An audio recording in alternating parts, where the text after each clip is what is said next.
Kwangyo higni machon. Ne wan gi mine really struggled to make us be what we are today.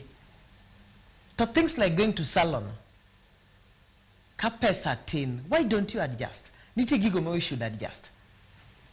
It's not just a matter of ni apiem gengane, tange maber ni chore is still in a position. Anto mara kukukedu number 7 egoke cannot afford taking me to a high-class salon. Iderini kechango. We must learn to adjust. Jonyuol moloko mir battlefields should also learn to adjust. Ubet piny, you talk. Nikech samugoru left, right, center. Magi gik manyithiwa copy. Tinde onge gigo milongo ni sivinde, to be very sincere. Kunde mane joma chuo bedo gi nyithindgi mayowuoyi. Joma mine be bedo thuolo gi nyithindgi manyiri. And then we talk.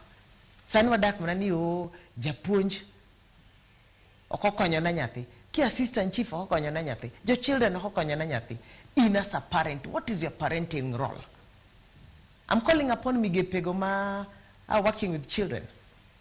All stakeholders be brought on board. Positive parenting training is very essential to our communities. Why avoid responsibility? At the end of the day, you don't can ngama miyo. I think raga nyithinda diriyo.